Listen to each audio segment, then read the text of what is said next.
Hello, welcome back to John Roberts Gaming. I'm John Roberts, and this is Access Placement Game 2, Episode 4. Please let me know down in the comments what you think of this game and of this channel. And while you're there, please like, share, subscribe, do all the things that will help this channel to grow. So Access Placement Game 2, Episode 4. Thank you for joining us, and I hope you enjoy. Okay, Germany round 10. Let's take a look at what happened. In USA round 9, 12 infantry and 2 artillery. Let's keep stacking up units here. So 13, that's 26, 21. We've got a bomber in Karelia. Put an infantry in West Russia. 3 infantry and 4 artillery to Germany. Fleet into Sea Zone 5. Belarusia. 13 transports. Mobilized his units. Once again, put 2 infantry in Western USA. And then Soviet Union was only able to get 4 infantry because they had to repair from all that damage. They are still damaged. So 12, 13, 14, 15, 16, 17, 25 units that he has in Moscow. Let's see if we can turn that into 0. He has an infantry in Archangel, mobilized his units, and Germany cannot purchase units, of course. So, I might as well take France. I can't collect income as Germany, but it's not like I'm going to be able to hold that. I'm not going to be able to hold it. I'm just going to leave that infantry there. There's no point in moving it anywhere. Yeah, this stack has nothing else to do except move into Russia. And I'm going to leave 1 infantry behind, even though I don't need to leave an infantry behind. There is an industrial complex here, so that will block the tank. So yeah, let's just go all in, and we'll see how that works out. May the dice gods be with us. Implausible. Remember, we do not want to take the territory.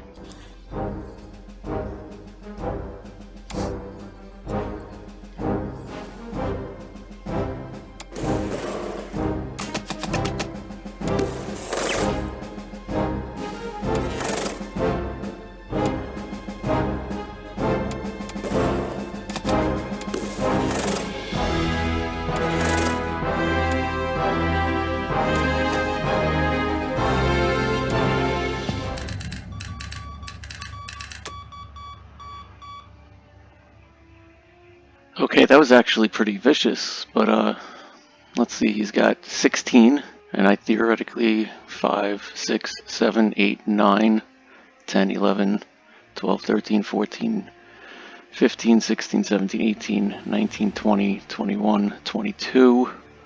Depending on what happens here, we might have more. 23. I think we might be able to get this. I think we might be able to get Moscow, so let's see what happens. Move this anti-aircraft gun here. Perhaps he'll lose an aircraft. What can he put in there? He can put this bomber.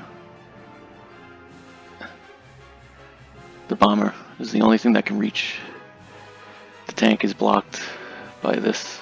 Okay, well, let's see what UK has in store for us.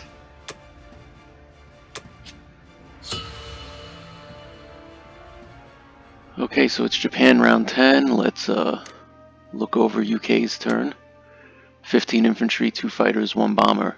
That's a lot of infantry. Took Southern Europe, got Caucasus, and he was able to take Kazakh. So let's see, he destroyed the 4 infantry, 4 artillery, 2 anti-aircraft artilleries, and lost 1 fighter, 3 infantry, and 1 artillery. That 1 fighter is pretty cool, because now he's only got 7 fighters. All I could have hoped for. He didn't even land his bomber here. just as 1 extra hit point. He also took Italy, so Europe is all his. He has all of Europe. Okay, Belarusia, Poland, 7 fighters back to Russia. Karelia, Caucasus, and this submarine that's just been going back and forth, I think, this whole game. Bomber, 7 infantry, 2 fighters, and 8 infantry in Germany. Okay, so Japan. Okay, so the Japanese, 3, 6. We need 6 units. So if we buy 6 infantry, that leaves 27. So we can get a fighter and a bomber, and then we can upgrade tank to artillery. You know what? We're going to want to have fighters instead, and we're going to want more tanks. So that's better. 3 infantry and 3 attacking units. I think I'd rather do this. Okay, do it like that. Save an IPC. 4 infantry, 2 tanks, 2 fighters.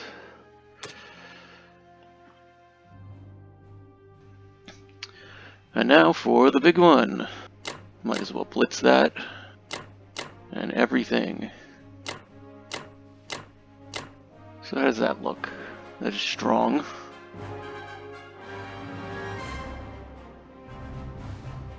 Let's take Persia.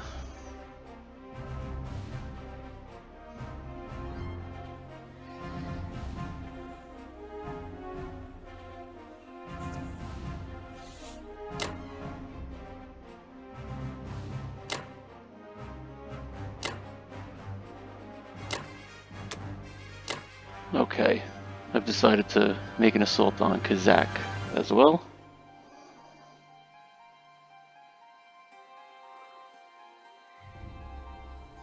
Okay, may the dice gods be with us.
Okay, so as I was doing this, I realized I'm going to need land units to hold this. So I actually lost a couple of bombers and a fighter. But let's see, the Soviet Union doesn't really have much of an assault that they can make. The United States can try and pull a can opener here. They could send this infantry and these aircraft. So it's not a great situation. This is not a great situation. I got Moscow, but I'm really not sure I'm going to be able to hold it. So let's land the aircraft right there. Bombers as well. Bring the transports back. Might as well bring the fleet with it. Bring the artillery up. Bring over these infantry, this tank, and these 2 infantry.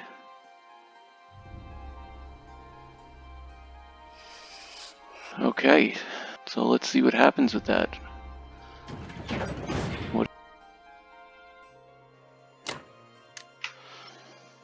The 2 tanks in Manchuria. I usually put the tanks in Manchuria and infantry in India. India is just closer. India is 1, 2, 3, whereas Manchuria is 1, 2, 3, 4. So I'd rather put the tanks here to get them up to the front faster. Okay. Everything's mobilized. Let's see what the Allies have in store for us. Okay, Japan around 11, because of course there was no Germany around 11, because there was no German troops left. So the situation is pretty bleak. I'm going to keep playing for a little while, see how it turns out, but it does not seem like I'll be able to hold Moscow, and if I can't hold Moscow, this game is over, and I'll have to forfeit at some point. But we're not going to forfeit yet, not just yet. At the end of UK's turn, the Allies have a huge advantage, a 134 point advantage. They only need one more victory city. The United States can certainly outmatch Japan, so can the United Kingdom for that matter. So it looks like it's over, but let's play another round or two and see what happens. Fighters, I'm gonna get 2 fighters and then 3 tanks. I don't need any units here. I do need 1. You know what? I do need 1. I'll bring 8, which will leave 6. There'll be 6 there, so I need 2 actually. I actually need 2 more units for here. Let's get let's make them artillery, because there's already infantry here. Well, let's get 2 more fighters and save 1. And maybe we should save the 11 IPCs. Make sure we have enough to buy as much land as we need for next round. I don't see that much difference in 3 fighters or 4 fighters, so I'd rather hold on to that IPC for now. Okay. Let's, of course, take that. Let's bring these units into here, so we have as many units surrounding them as possible. Of course, we gotta take this back. All the fighters, right? 1, 2. The bombers. There's not really anything interesting we could do with the bombers. I mean, the United States is going to be able to get this back, and then the UK is going to be able to stack it up. Okay, well, it is what it is. May the dice gods be with us.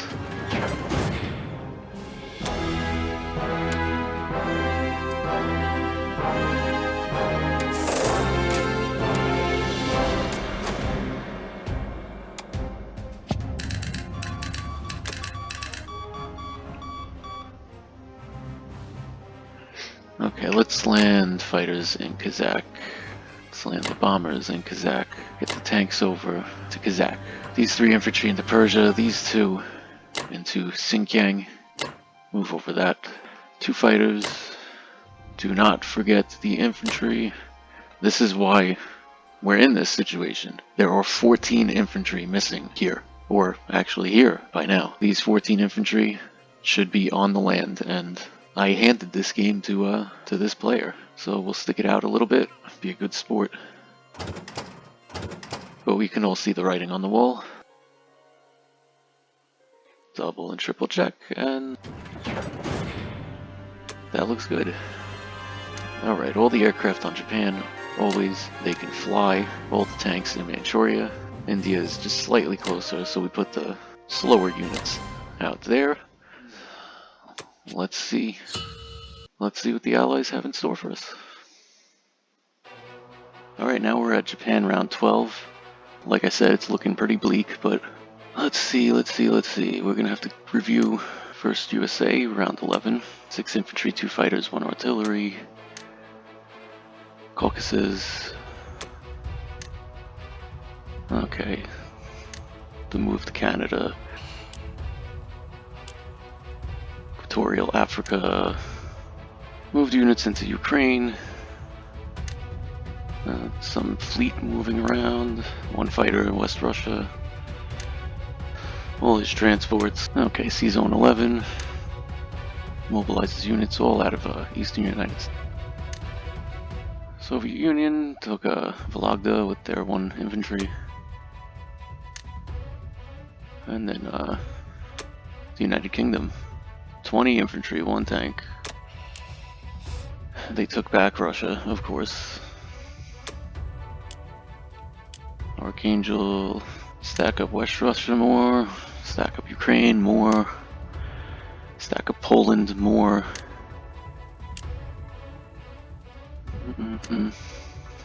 Stack up Karelia more. More. Don't know if we're gonna be able to pull this one out, boys.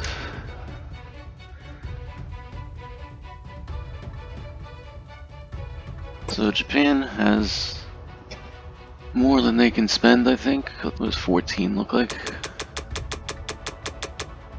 Leaves 30.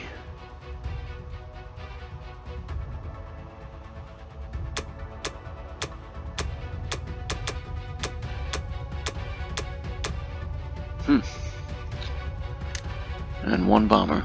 Okay. Oh, don't have the capacity. So we'll do one less tank, one bomber. Save the 6. Okay. So, I mean, this is the obvious move here. 3, 4, 5. I got 4. He's got this anti-aircraft. Alright, let's send the bombers here. We'll risk them. The interface is kind of annoying with the bombers. 1, 2, 3. 1, 2, 3. Alright, 3 fighters here and 3 fighters here. Just 2 more. Maybe we should try it for this. Yeah, maybe that. Maybe we'll try that.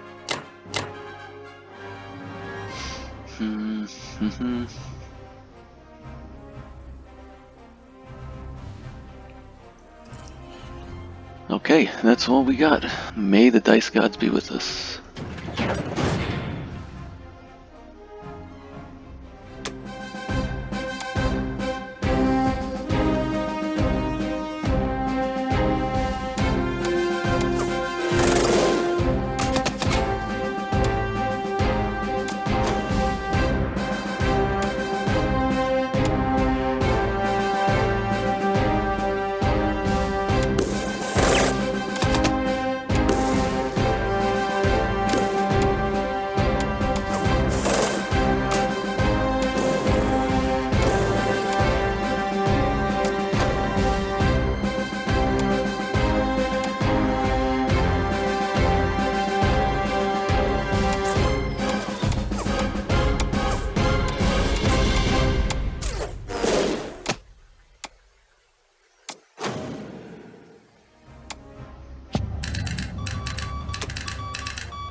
Okay, this Egypt was getting me nervous there. Those one-on-ones can be a little nerve-wracking. Alright, move up some units. This game has somewhat become a lost cause, but I'm gonna try to give the best showing that I can. Need an infantry up here. He's gonna just start taking all of this.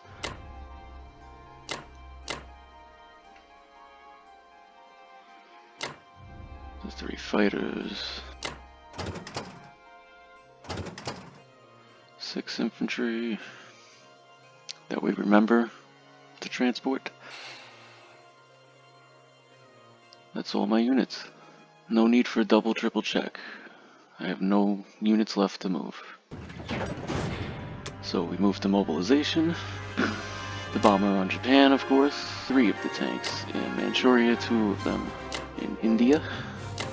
Fill up the remaining. And let's see what the Allies have in store for us. Okay, so I decided that I was gonna resign after all. It just does not, there's no way to ever take Moscow and hold it in the situation that I'm in now. It's just not gonna happen. He's got too many units here. He's got too many more coming behind it, and I just don't have those kinds of numbers. And the one thing I could say about this game is just so many mistakes. I will say it was a learning experience for me. I think I've come out of this game actually a slightly better player than I went in, if that makes any sense at all. And I mean, this player played a decent game. He didn't make, any mistakes, or at least not too many mistakes. And I feel like I had a pretty good chance, though, against this player, and that I kind of just handed this game to him. The 2 big mistakes were leaving my units on Japan, but after that happened, it kind of just snowballed on me. And I just kept making mistake after mistake after mistake every round. With each faction, I was making 1, 2 mistakes, big and small, and something I can't do, especially if I'm gonna, want to get to higher rankings here. That is certainly not the way to do it. I still do not have a ranking. I have a few more games to play, but I'm 2-1 in each faction so far. I have showcased 3 of these games, so half of these games have been showcased, and I plan on showcasing the rest.